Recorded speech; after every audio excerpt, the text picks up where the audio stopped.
see we get to the end, but that's where we begin. You feel it? Mannequins and we breaking the mold, breaking out and we breaking the codes. Similar to the jack who stole to the depths in your web, so you take explosive, get it out, send your body to flight. What's going on YouTube? This is JoezMcfly hitting you up with another reaction video to another Yankee game. I mean, today's game, Danny Duffy just had it going, man. I mean, he did. Had his fastball's upper 90s, and then he got a changeup and a curveball. His curveball is at like 82 miles per hour. He was just sick today. He really was. He was hitting his spots. Guy had 10 Ks today, so he was killing. The Yankees batters today, they couldn't really muster up anything that much together today. I mean, today we ended up being 2 for 14 with runners in scoring position, which is not good at all. Of course, you can always attribute the losses to bad runners, you know, being bad with runners in scoring position, but today I was a little surprised that we even had 14 opportunities because it didn't seem like it at all. Duffy was just that good. You know what? These days are going to happen. They really are. Sometimes, even no matter how good your offense is, and the Yankees' offense is an offensive juggernaut as we've come to learn this year, but sometimes it just happens. It really does. You find a pitcher that's pitching really good on that night, guy has really good stuff, and it just shuts you down. And that's what Duffy did. And we ended up leaving a lot of runners on base. Hicks struck out twice with a whole bunch of runners on base. So that's basically what happened. So, I mean, just chalk it up to a bad loss. So, I mean, it was a rough night for Jordan Montgomery.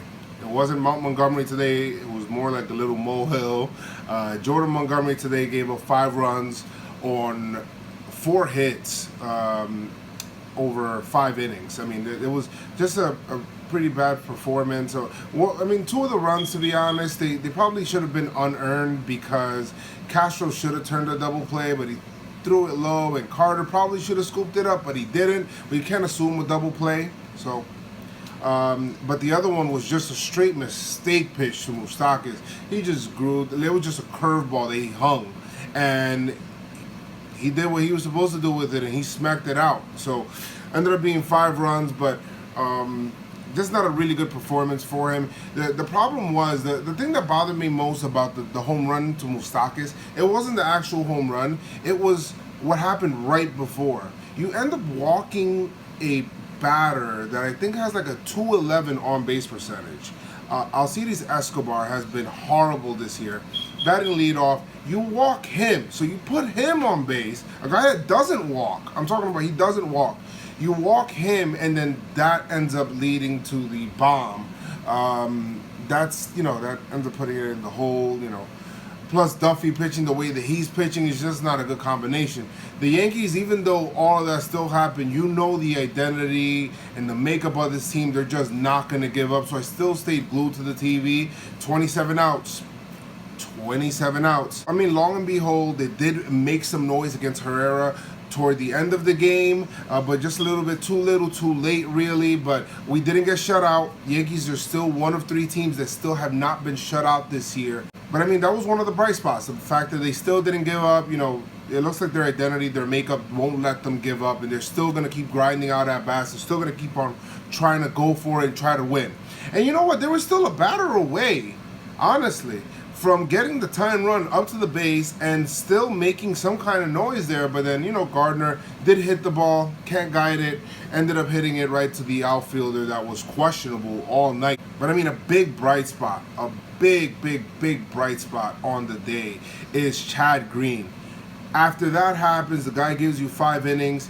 Chad Green comes out and saves the pen for the entire night, but not only saves the pen, but keeps us there, keeps us within striking distance. Guy pitched 3 innings, 1 hit, ends up striking out 6. I mean, he was filthy tonight. He was at 97 miles per hour. He was looking great. I mean, Chad Green, to me today, big ups to you, brother. I mean, he had another outing where he went up against the Astros, did the same things, especially with the injury to Chapman.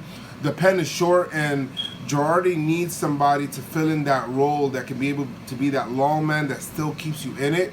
And you know what? If Chad Green's going to do that, then you know what? You're going to stay up here, buddy. You are. But yeah, the most important thing, we won the series. That was great. We ended up, for the most part, the bats came out to play this entire series.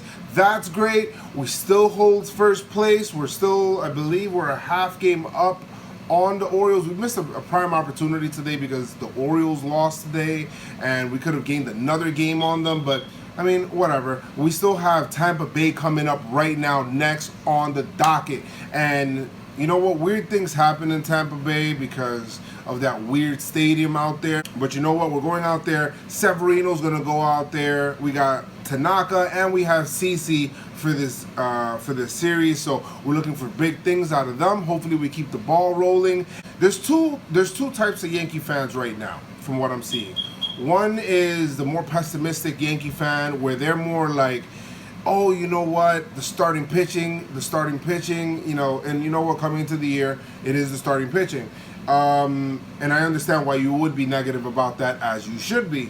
The other half is just the more optimistic kind, and they're talking about the offense, and how much of an unstoppable force is the offense, and how 1 through 9 every single day it's always somebody different. Even if somebody fills in for somebody else, it just feels like they're going to do something, they're going to perform. Hicks today had a bad night, but you know what, he had a good night yesterday, and you know what, somebody else will pick it up tomorrow. So I don't have any problems with that. But where do you fall into? You more on the pessimistic side, or are you more on the optimistic side? I'm more in the middle. I think that's where you kind of have to be, just to keep yourself even keel right now. They're outperforming our expectations, even my own expectations. So let's just enjoy the ride, man. Enjoy the ride. Of course, we want the pitching staff to get better. We need Tanaka to get better. We need CC to continue on building from his last start, and we need Severino to be more consistent. So if we can be able to get some of those things, then I don't see why we can't be able to build upon that and fix the pitching staff. So, but let me know what you guys think, man. Leave a like, comment, subscribe if this is your first time on the channel. Thank you so much for watching. I really do appreciate it. But like I always say, guys, we're off to Tampa now, and make sure you guys keep your pinstripes on and keep the pinstripes strong. And let's go Yankees, man. Let's take another 2 out of 3 from Tampa. Peace.